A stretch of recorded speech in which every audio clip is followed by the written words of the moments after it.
तो नमस्कार, जय हिंद दोस्तों। आप सभी का स्वागत है यूनिक स्टडी अड्डा में।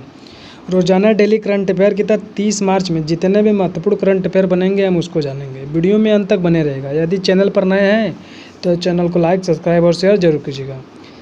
रोजाना थंबनेल के माध्यम से ही पहला क्वेश्चन देखने का प्रयास करते हैं रोजाना की तरह।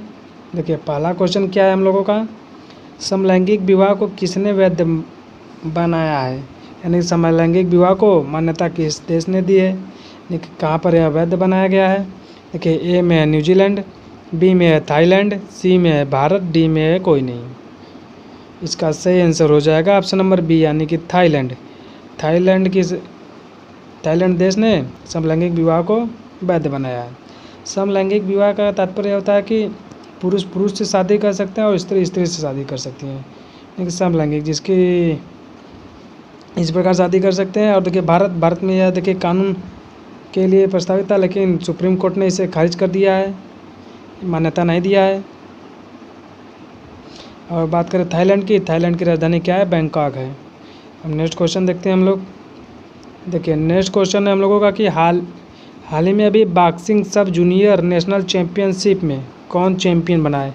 अभी हाल ही में देखिए बॉक्सिंग का एक जूनियर नेशनल चैम्पियनशिप हुआ है, तो उसमें चैम्पियन कौन बना है। देखिए ए में हरियाणा, बी में है दिल्ली, सी में राजस्थान, डी में है मध्य प्रदेश। तो इसका सही आंसर हो जाएगा ऑप्शन नंबर ए, यानी कि हरियाणा जो है बॉक्सिंग सब जूनियर नेशनल चैम्पियनशिप में चैम्पियन बना है। अब हरियाणा की बात करते हैं। देखिए हरियाणा की राजधानी क्या है, हरियाणा की राजधानी जो है चंडीगढ़ है।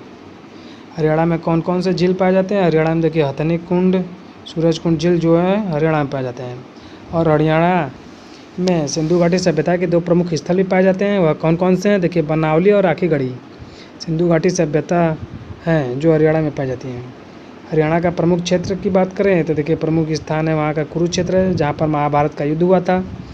और यहाँ की प्रमुख नदियों की बात करें तो हरियाणा की प्रमुख नदियाँ कौन कौन सी हैं, तो यमुना और घग्गर नदी जो है हरियाणा की प्रमुख नदियाँ हैं। यह देखिए हरियाणा का मैप है।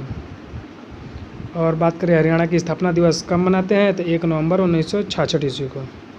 1 नवंबर 1966 ईस्वी को हरियाणा का स्थापना दिवस होता है। नेक्स्ट क्वेश्चन देखते हैं हम लोग। देखिए नेक्स्ट क्वेश्चन है कि हाल ही में आईपीएल इतिहास का सबसे बड़ा टीम स्कोर किसने बनाया। देखिए आईपीएल अभी चल रहा है, तो उसमें पूरे रिकॉर्ड को तोड़ते हुए कौन सी टीम ने आईपीएल इतिहास का सबसे ज़्यादा रन बना दिया है। आईपीएल जो है देखिए 20 ओवर का होता है। 20 ओवर में सर्वाधिक कितने रन बनाया है, 274 रन बनाया था। 274 रन किसने बनाया है, जो कि आईपीएल इतिहास का सबसे बड़ा स्कोर बन चुका है। इसके पहले आरसीबी के बल्लेबाजों आरसीबी की टीम ने बनाया था, अब इसको किसने बनाया है कि ए में एमआई मतलब मुंबई इंडियंस, बी में सनराइजर्स हैदराबाद, सी में RCB Royal Challenger Bengaluru, D में दिल्ली कैपिटल।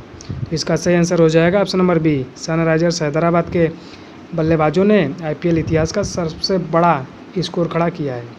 और किसके विरुद्ध खड़ा किया है, तो मुंबई इंडियंस के खिलाफ खड़ा किया है। मुंबई भी अपने आप में जानी मानी टीम है। मुंबई इंडियंस के खिलाफ यह सबसे बड़ा विशालकाय इतिहास का स्कोर खड़ा किया है 20 ओवर में। अब नेक्स्ट क्वेश्चन देखते हैं हम लोग। देखिए नेक्स्ट क्वेश्चन है हम लोगों का कि हाल ही में कौन सा देश पहली बार मिस यूनिवर्स प्रतियोगिता में भाग ले रहा है। देखिए वह कौन सा देश है जो पहली बार मिस यूनिवर्स प्रतियोगिता में भाग ले रहा है। देखिए ए में है सऊदी अरब, बी में है यूएई, सी में है भारत, डी में अफगानिस्तान। इसका सही आंसर हो जाएगा ऑप्शन नंबर ए, यानी कि सऊदी अरब जो है मिस यूनिवर्स प्रतियोगिता में पहली बार भाग ले रहा है। भारत की बात करें तो भारत तो हमेशा भाग लेता है। सऊदी अरब याद रखिएगा, मिस यूनिवर्स में प्रतियोगिता में भाग लेने वाला पहली बार देश कौन बना है, सऊदी अरब। अब नेक्स्ट क्वेश्चन की तरफ हम लोग बढ़ते हैं। देखिए नेक्स्ट क्वेश्चन है हम लोगों का कि हाल ही में भारतीय सेना ने कहाँ पर प्रथम सेना कमांडर सम्मेलन का आयोजन किया है। प्रथम सेना कमांडर सम्मेलन का आयोजन कहाँ पर किया है। ए में है चंडीगढ़, बी में है मुंबई, सी में है नई दिल्ली, डी में लखनऊ। तो इसका सही आंसर हो जाएगा ऑप्शन नंबर सी, यानी कि लखनऊ में भारतीय सेना ने प्रथम सेना कमांडर सम्मेलन का आयोजन किया है। कहाँ पर किया है, नई दिल्ली में किया है। अब नई दिल्ली के बारे में हम लोग कुछ पॉइंट देख लेते हैं। देखिए नई दिल्ली यानी दिल्ली जो है देखिए है क्या है, एक केंद्र शासित प्रदेश है।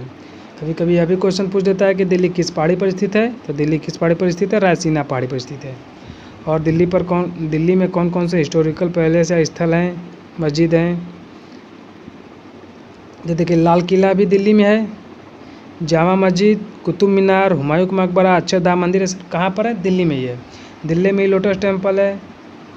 ये सब जितने भी हैं सब दिल्ली में, आप सभी लोगों को याद रहना चाहिए। देखिए 1911 में राजधानी कोलकाता से दिल्ली हुई, 1911 में बनी।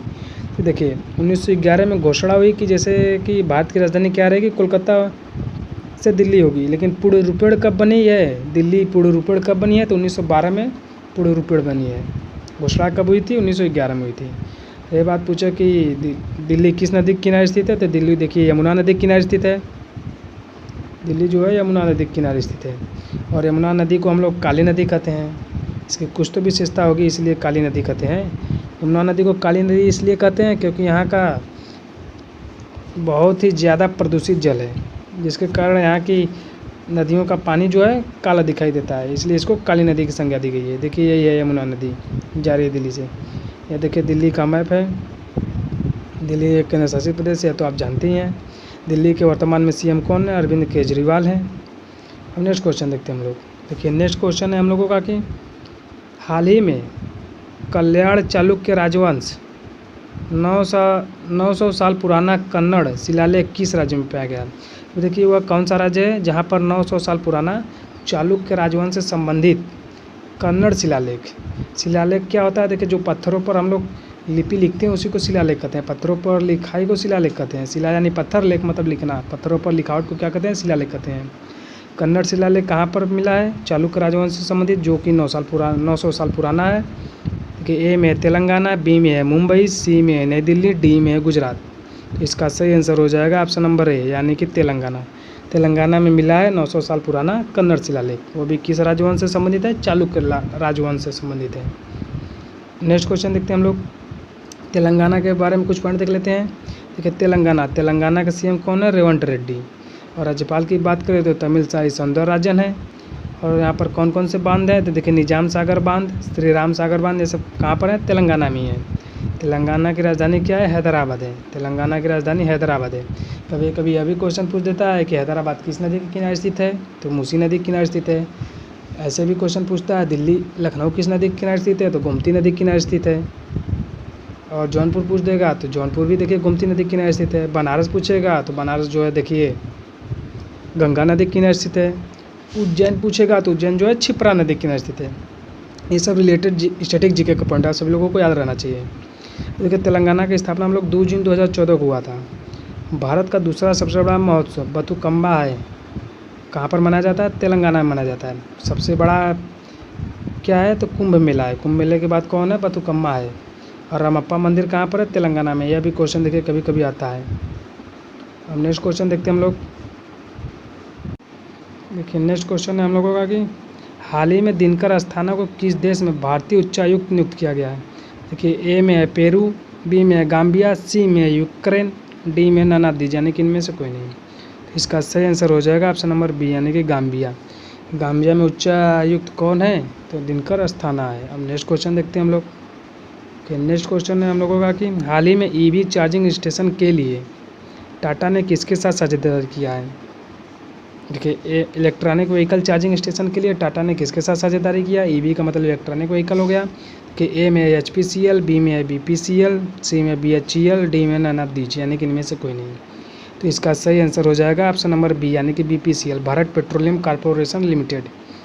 और HP का मतलब हिंदुस्तान पेट्रोलियम हो जाएगा। भेल देखिए एक जानी मानी कंपनी है, नवरत्नों में से एक। ये जितने भी कंपनियां हैं सब नवरत्नों में से एक हैं।